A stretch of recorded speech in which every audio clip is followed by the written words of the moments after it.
video travelog lepas, kita orang dah jelajah di setiap lokasi tarikan yang ada di Budapest.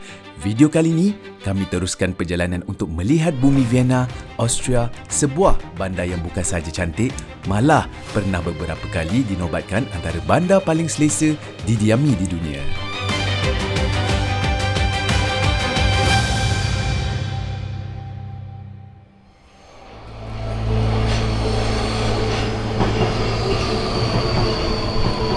Dari Budapest, kita orang naik train di stesen Keleti Pályaudvar dalam 15 minit daripada stesen belakang Hotel Ibis yang kami duduk selama 4 hari 3 malam. Tiket train korang boleh beli online je melalui website Omio dan tips nak dapat murah, korang kena beli at least sebulan in advance. Harga yang kami dapat adalah RM107 bersamaan dengan €22 dan hentian kami bila sampai di Vienna adalah di Wien Hauptbahnhof. Perjalanan lebih kurang 2 jam 40 minit.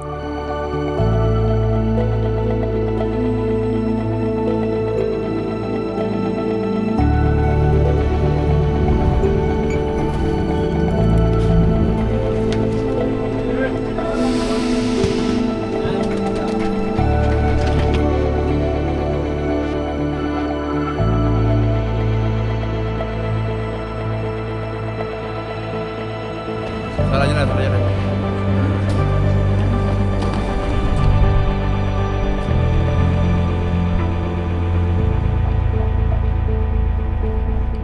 So, korang sampai kat Vienna, pergi beli tiket sebab tiket ada dekat mesin metro. So, sehari paling murah €9 kan, bersamaan dengan RM50 seorang. So, korang boleh pilih sama ada nak 24 jam ataupun 7 hari. So, kita orang ambil 24 jam. So, besok kita kena pilih lagi satu. Betul. So sekarang je lah naik tram ke apa, patut sejuk ah. Sejuk dah. Oh.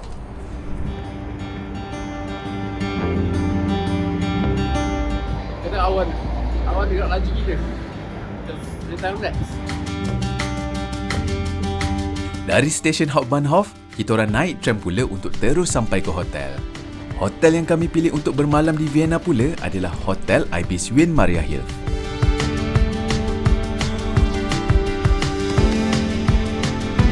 Ibis Mariahilf kan? Betul-betul ni. Sampai like tada! Senang ah. Sebelah je. Finally, walaupun sampai agak awal sekitar jam 11 pagi, tapi manajemen Ibis benarkan kami untuk terus check in. So kita baru lepas check in. So kita check in awal. Baru pukul 11 dah pagi check in. Bagus lah Ibis ni, bagus.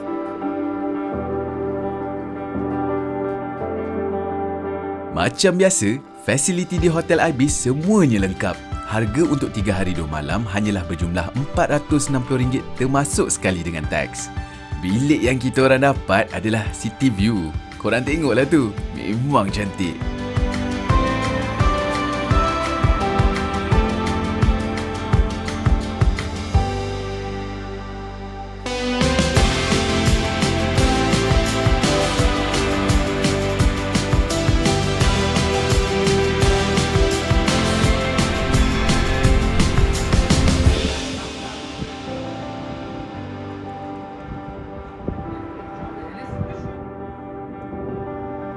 Masing-masing dah lapar, settle unpack, kita orang terus keluar untuk cari lunch.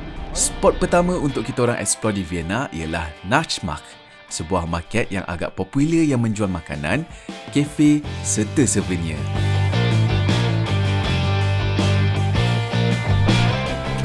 Di market cari makanan murah. Kalau korang plan nak makan dekat sini, pilihan makanan sangatlah limited sebab mostly kedai serta restoran di Nachtmarkt mempunyai pork.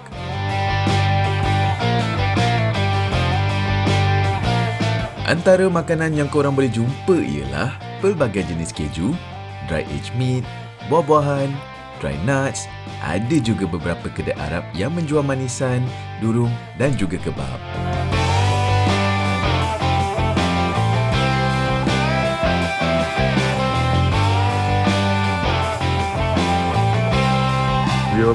Nak beli berapa, dia rasa macam tak nak lupa apa langsung kat sini sebab mahal. Kalau nak cari coklat Swiss dengan harga borong, korang wajib datang ke sini sebab memang murah gila. Satu coklat Berlin berharga hanya €2, lebih kurang RM8 je. Balik Malaysia aku terus cek berapa harga satu bar ni. Hampir RM30 tau. Menyesal pula tak beli banyak-banyak.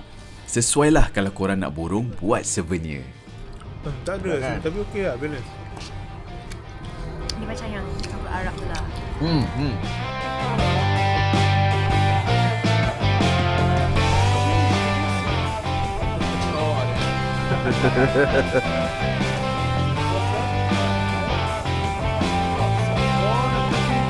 Thank you.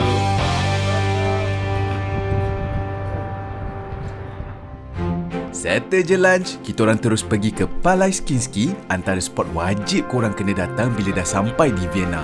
Kita pergi ke Kinski Castle. Let's go.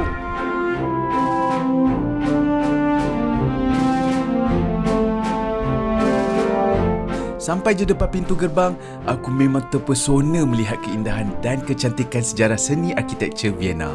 Palais Kinski adalah sebuah istana asal yang dibina antara tahun 1713 sehingga 1719 oleh arkitek Johann Lucas von Hildebrand.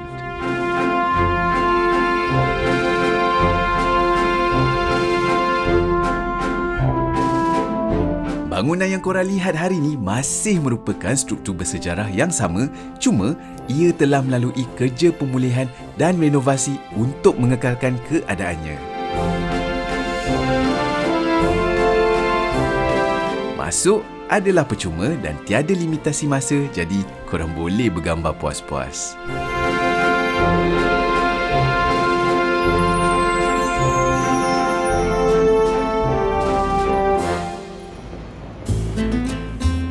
Next, bucket list yang kita orang nak pergi adalah ke Cafe Center, sebuah coffee house paling ikonik di Vienna. Ada pakcik. Dibuka sejak tahun 1876, tempat ini bukan sekadar kafe, tapi sebahagian daripada sejarah bandar Vienna. Kini, ia menjadi tarikan dan tumpuan pelancong kerana keunikan seni bina klasiknya yang memukau serta suasana mewah ala Empayar Austria.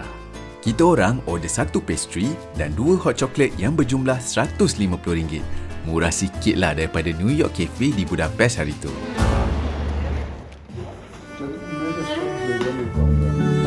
So kita berada di Gabel.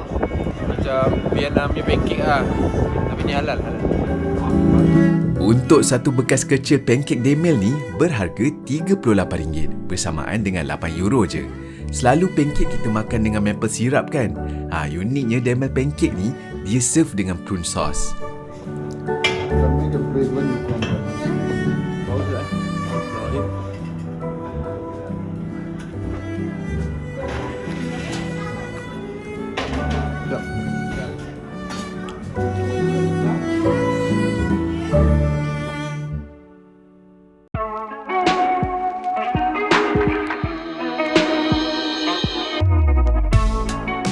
Hari nak gini? Pergi ke Hanzo China. So daripada Ibis ni ke sana dalam setengah jam naik train.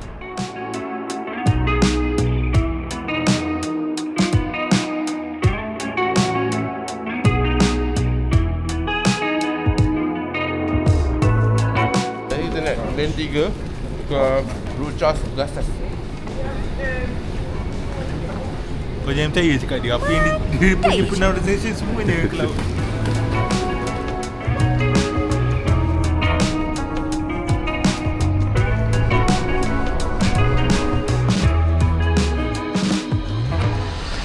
So, then Kita dah sampai ke mana tadi?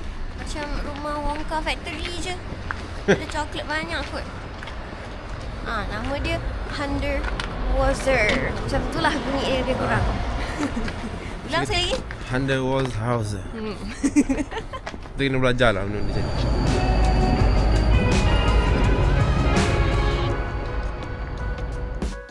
Hundertwasser House, sebuah bangunan hasil daripada karya seniman Austria iaitu Friedrich Hundertwasser yang terkenal dengan falsafah menolak garis lurus dalam seni bina beliau.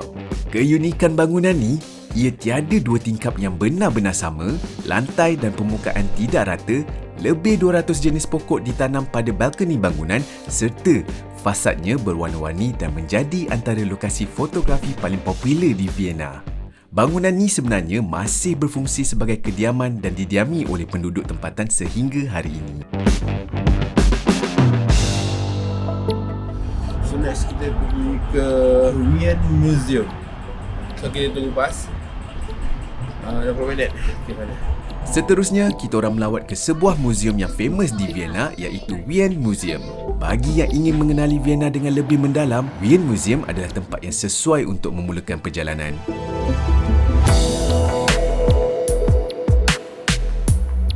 Terletak di Karlsplatz, muzium ini membawa pengunjung menelusuri sejarah Vienna dari zaman Rom, era Empayar Habsburg hinggalah kepada bandar moden yang kita lihat hari ini.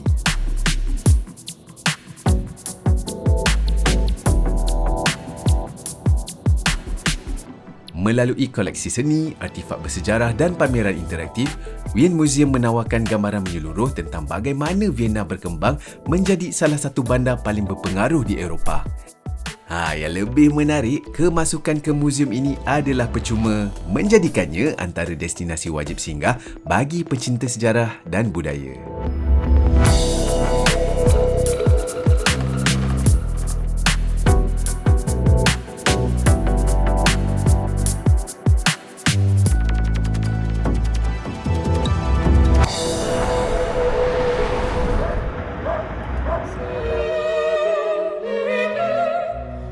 Dah puas eksplor muzium, kita orang pun terus menuju ke tengah-tengah kota Vienna iaitu Stephansplatz. Di sini terdapat sebuah gereja besar dan sangat ikonik iaitu St. Stephen's Cathedral, antara gereja gotik paling penting di Austria.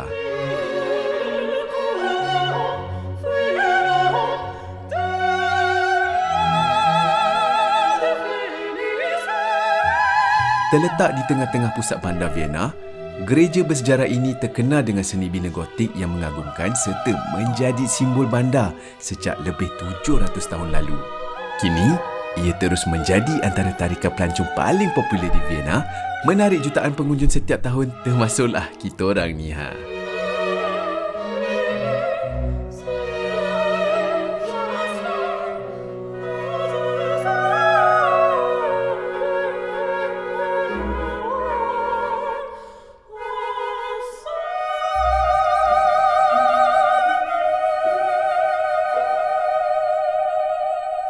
Sekarang kita menuju ke jangan aku tulis kat bawah.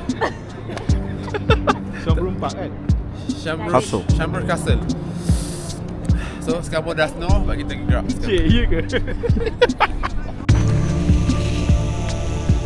Dari Stephansplatz, kita orang naik semula subway dan menuju ke Schönbrunn Palace. Dia jalan 8 minit. Masuk Schönbrunn. Betul lah tu. Betul tu.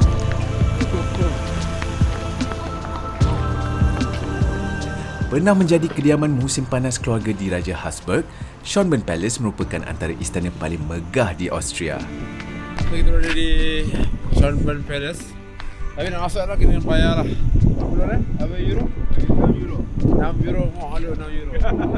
So kita tak masuk dalam sebab jimat kos. Kita tak luar je. Cantik, nampak cantik. Luar pun cantik. Schönbrunn Palace pernah menjadi lambang kekuasaan serta kemewahan Empayar Habsburg yang pernah memerintah Austria dan sebahagian besar Eropah selama berabad-abad.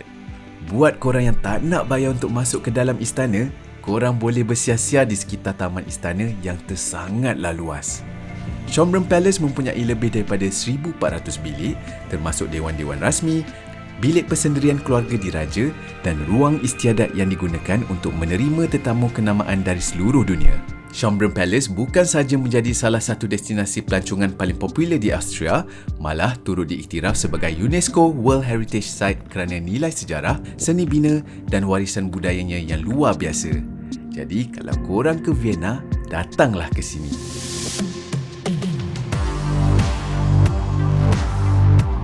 Last location of the day, kita orang pergi ke sebuah church yang dikenali sebagai Votive Church. Dibina pada abad ke-19, reka bentuknya yang menyerupai gereja-gereja gotik zaman pertengahan menjadikannya salah satu mercu tanda yang paling mudah dikenali di kota Vienna. Untuk pengetahuan korang juga, Votive Church turut menawarkan pengalaman lain daripada yang lain melalui art installation cahaya yang dikenali sebagai Infinity of Light. Hanya church ni je tau yang ada, jadi memang jadi spot untuk pelancong bergambar lagi-lagi bila waktu malam.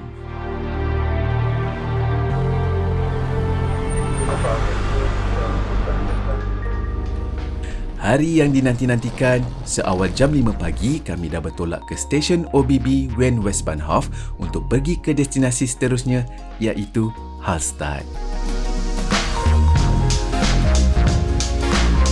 Dari Vienna ke Hallstatt akan mengambil masa lebih kurang 4 jam untuk sampai. Buat korang yang plan nak naik train macam kami, ada dua pilihan, direct dan juga transfer. Biasanya, train direct jauh lebih mahal. Kita orang pilih train yang ada satu transfer dan macam biasa, beli dekat website Omeo.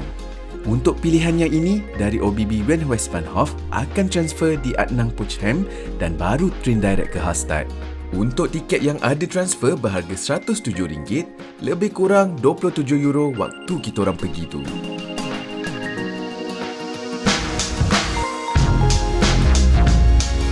Sampai je di Hallstatt, korang kena sediakan duit cash sebanyak €10 untuk tiket return boat. Sambil-sambil bawa luggage nak turun ke jetty, tengok tu guys, view Hallstatt sangat-sangat menakjubkan.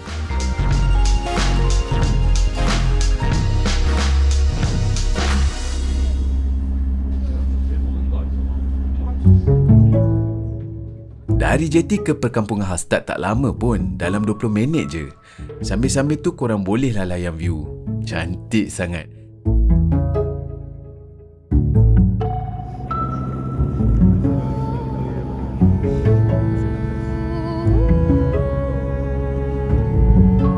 Dulu mampu tengok dekat wallpaper je, tak sangka dapat tengok depan mata.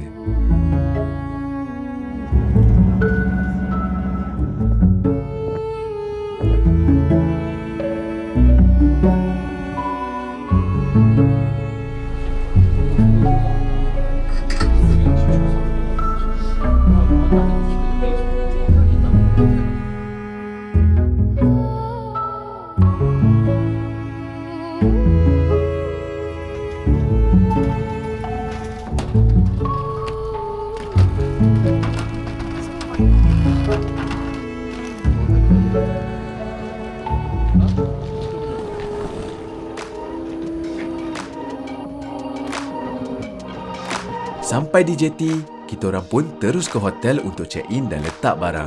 Pilihan hotel untuk kami bermalam di Hallstatt ialah di Heritage Hotel Hallstatt, sebuah hotel yang kekalkan seni bina tradisional Austria dan pemandangan yang sangat-sangat memukau. Korang tengoklah ni, semua fasiliti lengkap, bilik pun cantik dan selesa, view tingkap pula, dapat tengok view banjaran pergunungan Dachstein. Semua ni korang boleh experience dengan harga RM1,200 semalam di Heritage Hotel Hallstatt. Memang berbaloi.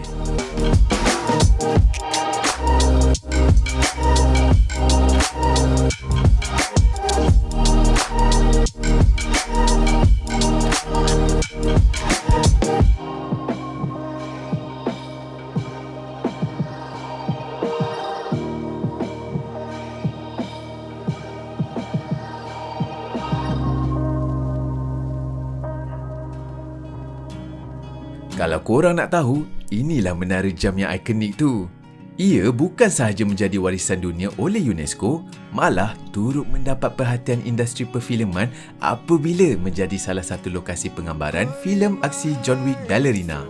Ada juga yang cakap, perkampungan Hallstatt ni sebiji macam istana dalam filem animasi Disney, iaitu Frozen. Korang boleh bersia-sia di kawasan sekitar perkampungan ni. Ada restoran, kafe, bakery dan juga kedai souvenir. Lagi satu nak pesan, kalau korang nak spend duit dekat Hallstatt, kena bawa duit lebih sikit sebab mostly harga barang dan makanan dekat sini jauh lebih mahal berbanding Vienna.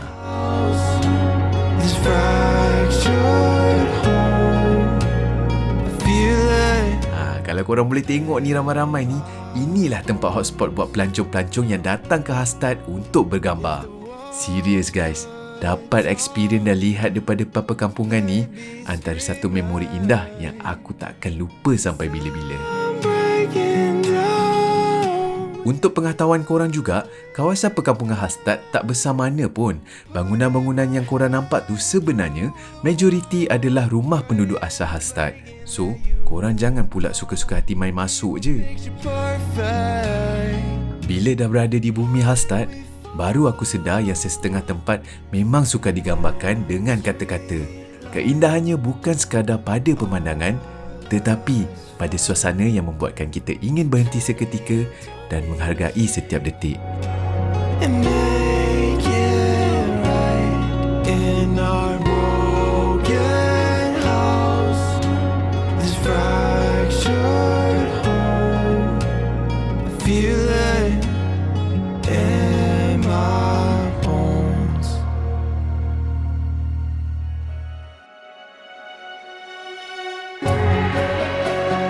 Keesokan paginya sekitar jam 5 pagi, kita orang berdua kembali dekat pot ikonik bergambar semalam untuk tengok sunrise dan melihat keindahan cahaya matahari memancar menerangi tasik Hastad.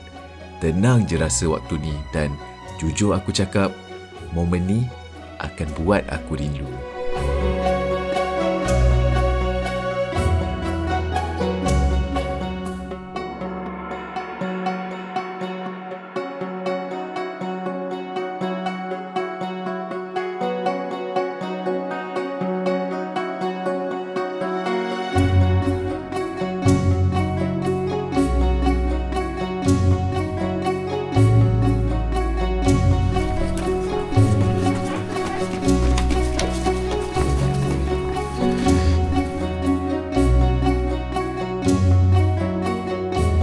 Sebelum kita orang check out jam 10 pagi nanti, kita orang breakfast dulu, penuhkan perut sebab perjalanan seterusnya akan mengambil masa hampir 7 jam untuk kami sampai ke negara seterusnya. Nak tahu negara mana? Nantikan video travelog yang seterusnya, okey?